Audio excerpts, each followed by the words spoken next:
Hello everyone, welcome back to another episode of Quick Talk. This is your host Farhan Ahmad. और जैसे कि आपने पहली दो वीडियोस देखी हैं, हमने टी20 का स्क्वाड का ब्रेकडाउन किया जो Pakistan tour of south Africa है। फिर उसके बाद हमने ओडीआई स्क्वाड का ब्रेकडाउन किया, रिएक्शन शेयर किया प्लेयर्स के नाम पे। फिर हमने उसके बाद अब आज करना है टेस्ट के स्क्वाड का ब्रेकडाउन। सो मेरे पास ये स्क्वाड है मेरे सामने मोबाइल में, और अब हम इस पे बात करते हैं विदाउट एनी फर्दर डिले। तो चलिए जनाब, शुरू करते हैं आज की वीडियो को। सबसे पहले जनाब जो नाम आता है वो है शान मसूद, कप्तान, वेरी नाइस।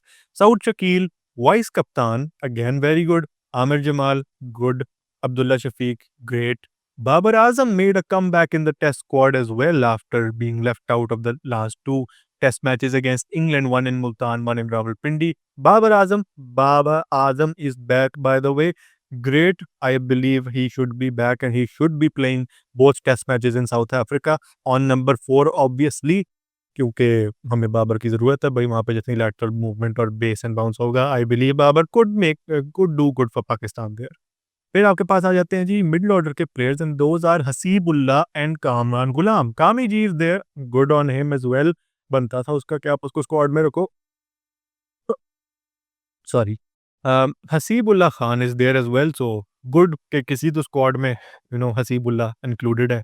गुड हो गया। उसके बाद आपके पास आ जाते हैं जनाब, काफ़ी ज़्यादा अच्छे बॉलर्स आ रहे हैं आपके पास। और कौन कौन से आ रहे हैं? Naseem Shah is making a comeback, so great on Naseem Shah man, would love to see him perform big on the South African pitches.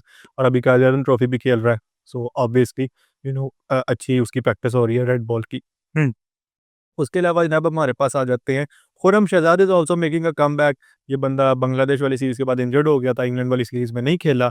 मैं चाहता था कि ये खेले, लेकिन अब आ गया वापस। होपफुली दोनों टेस्ट मैचेस खेलेगा और होपफुली फिट रहेगा। ये बहुत ज़बरदस्त बॉलर है यार, ये हमारा देसी दिल स्टेन है, ठीक है। So good on Khurram Shahzad. इसके अलावा मीर हमजा है, लेफ्ट आर्म बॉलर आपके पास आ जाता है। अगेन जो वहाँ पे स्विंग की सूरत हाल होती है साउथ अफ्रीका में, जो कंडीशंस होती हैं, वहाँ पे आपको चाहिए होता है एक अच्छा बॉलर। और मीर हमजा और Khurram Shahzad, I think those are probably one of the best guys in your domestic circuit, जिसको आप लेके जाना चाहते हो न्यू बॉल के साथ स्टार्ट करने के लिए। Naseem Shah is right up there as well. अब आ जाते हैं जी Mohammad Rizwan, wicket keeper batter obviously. इसके अलावा Saim Ayub is there again, good on Saim Ayub by the way. ही और ये उसके लिए बड़ा इंपॉर्टेंट टूर होगा, बहुत कुछ सीखेगा इससे, और जिस फॉर्म में वो चल रहा है मे बी वो डोमिनेट भी करे इस टूर पे। इसके अलावा हमारा man of crisis in test cricket Salman Ali Agha है। फिर आपके पास आपके स्पिनर आ जाते हैं जो कि हैं Noman Ali by the way. और गुड इंक्लूजन ऑब्वियसली नोमी पाइन, बड़े नोमी पाइन लव हैं भाई। नोमी पाइन ने जो कर दिया इंग्लैंड के खिलाफ, पहले भी अच्छे करते थे, लेकिन जो इंग्लैंड के खिलाफ कर दिया ना, उसके बाद तो मैं कहता हूँ कि पपियाँ जपियाँ ही हैं नोमी पाइन के लिए। खिलाई जो नोमी पाइन को जब तक खेलती हैं, जब तक उनकी फिटनेस इजाज़त देती है, हर स्क्वाड में डाली जो। इसके अलावा last but not the least हमारे पास नाम आ जाता है, और वो है the domestic cricket performer, top performer of the Quaid-e Azam trophy, I think with 31 wickets perhaps, is Mohammad Abbas. Mohammad Abbas जो है ना, वो 3 साल के बाद अपना कमबैक कर रहा है पाकिस्तान की टेस्ट टीम में। और देखें, काफ़ी टाइम से बंदा डोमेस्टिक के जो चार्ट्स हैं उसको टॉप करता जा रहा था, स्पेशली जो रेड बॉल की क्रिकेट है। काउंटी क्रिकेट भी खेलने जाता है तो वहाँ पे भी टॉप कर रहा होता है हर दूसरे मैच में, आई थिंक हर दूसरी इनिंग्स में यार बंदा पंजा मार रहा होता है, 5-5 विकेटें ले रहा होता है। इसके अलावा डोमेस्टिक जो हमारी पाकिस्तान की, इसमें भी बड़ा ज़बरदस्त चल रहा होता है। So very good inclusion by the way. Mohammad Abbas को चांस मिला है दोबारा से। पेस उसकी उतनी नहीं है, आई नो 130 का ही बॉलर है, लेकिन जितनी उसकी जितना अच्छा उसका कंट्रोल है, जितने उसको बॉल को मूव करना आता है ना यहाँ वहाँ, जितना वो सीम और स्विंग करवा लेता है बॉल को, that's definitely a huge positive. और उसने वो चीज़ प्रूव की है। यार अगर आपके पास पेस नहीं भी है तो कोई मसला नहीं है, आपकी लाइन और लेंथ अच्छी होनी चाहिए और आपको अपनी स्किल पे पूरा एतमाद होना चाहिए, तो आप किसी भी अपोजिशन को डिसमेंटल करने की एबिलिटी रखते हो, अगर आप ऑब्वियसली उस लेवल के हो, अगर आपको इन चीज़ों पे अबूर हासिल है। So Mohammad Abbas is definitely one of the green flags of Pakistan in this squad. हाँ, अब आ जाते हैं जी उन लोगों पे जिनको एक्सक्लूड किया गया, जिनमें सर-ए-फ़हरिस्त मैं किसकी बात करूँगा? मैं बात करूँगा शाहीन शाह अफरीदी की। शाहीन शाह अफरीदी को इस स्क्वाड से भी एक्सक्लूड कर दिया गया है।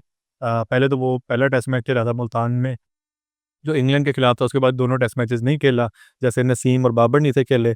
और उसके बाद क्या हुआ जनाब, अब इस स्क्वाड में भी शाहीन शाह अफरीदी नहीं है। अब सीन क्या है भाई कि शाहीन शाह अफरीदी ओडीआई स्क्वाड में है, वेल एंड गुड। उसके अलावा शाहीन शाह अफरीदी टी20 का स्क्वाड में भी है। ये क्या लॉजिक है कि बंदा टेस्ट में नहीं है लेकिन टी20 की साइड में है। यूज़ दिस टी20 मतलब उसको खिला दोगे, लेकिन जो इम्पोर्टेंट 2 टेस्ट मैचेज़ हैं साउथ अफ्रीका में, जो वर्ल्ड टेस्ट चैंपियनशिप के हवाले से इम्पोर्टेंस रखते हैं, सिग्निफिकेंस हैं उनकी अपनी ज़ात में, आप वो नहीं उसको खिला रहे। Like what's the reason behind that, I just don't know. कोई ख़ास उन्होंने रीज़न भी नहीं दिया। उन्होंने ये बोला है वैसे कि ना वर्कलोड मैनेजमेंट, लेकिन वर्कलोड मैनेजमेंट का है कि भाई टी20s में इंक्लूड कर दिया, टेस्ट से निकाल दिया। ये है कोई अकल अकल में आने वाली वर्कलोड मैनेजमेंट? ठीक है, सीधा-सीधा बोलो कि भई नहीं बस डालना था, नहीं डाला। या फिर अगर कोई और बात है, let's say Shaheen himself isn't ready for red ball cricket, he feels like कि उसकी ज़्यादा यूटिलिटी व्हाइट बॉल क्रिकेट में है, तो बोल दे भई, बता दे कि भई मैं नहीं हूँ अवेलेबल रेड बॉल के लिए।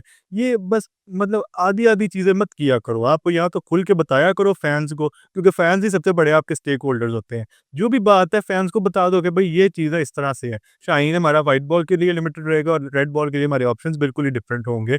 ये बता दो, इसमें कौन-सी इतनी कोई बड़ी बात हो जाती है, कौन-सा हंगामा बर्पा हो जाएगा।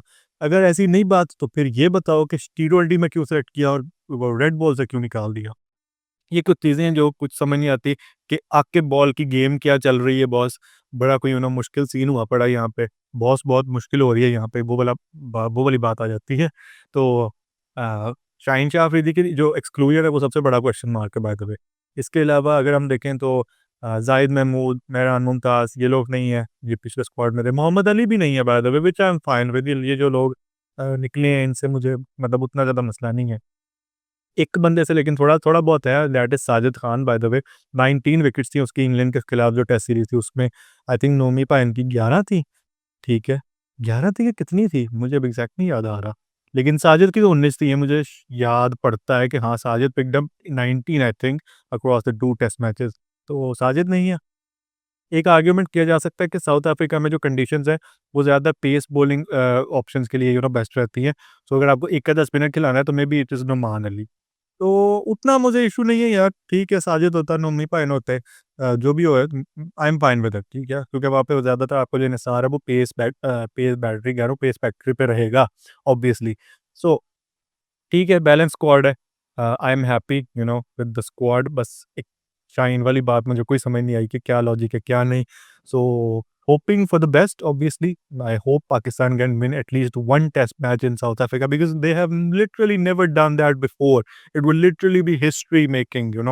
So I hope Pakistan do make history and we get to rejoice when the year is ending. So आप लोग मुझे कमेंट सेक्शन में बताओ कि आप लोगों को ये स्क्वाड कैसा लगा है और किसको आप देखना चाहते थे स्क्वाड में, किसको नहीं देखना चाहते थे। कुछ ऐसे प्लेयर्स हैं तो वो भी बताओ कमेंट सेक्शन में। वीडियो पसंद आई हो तो वीडियो को लाइक कर देना, चैनल पे नए हो तो चैनल को सब्सक्राइब कर लो। मैं आपसे मिलूंगा नेक्स्ट वीडियो में, तब तक के लिए अपना बहुत सारा ख्याल रखना। अल्लाह हाफ़िज़।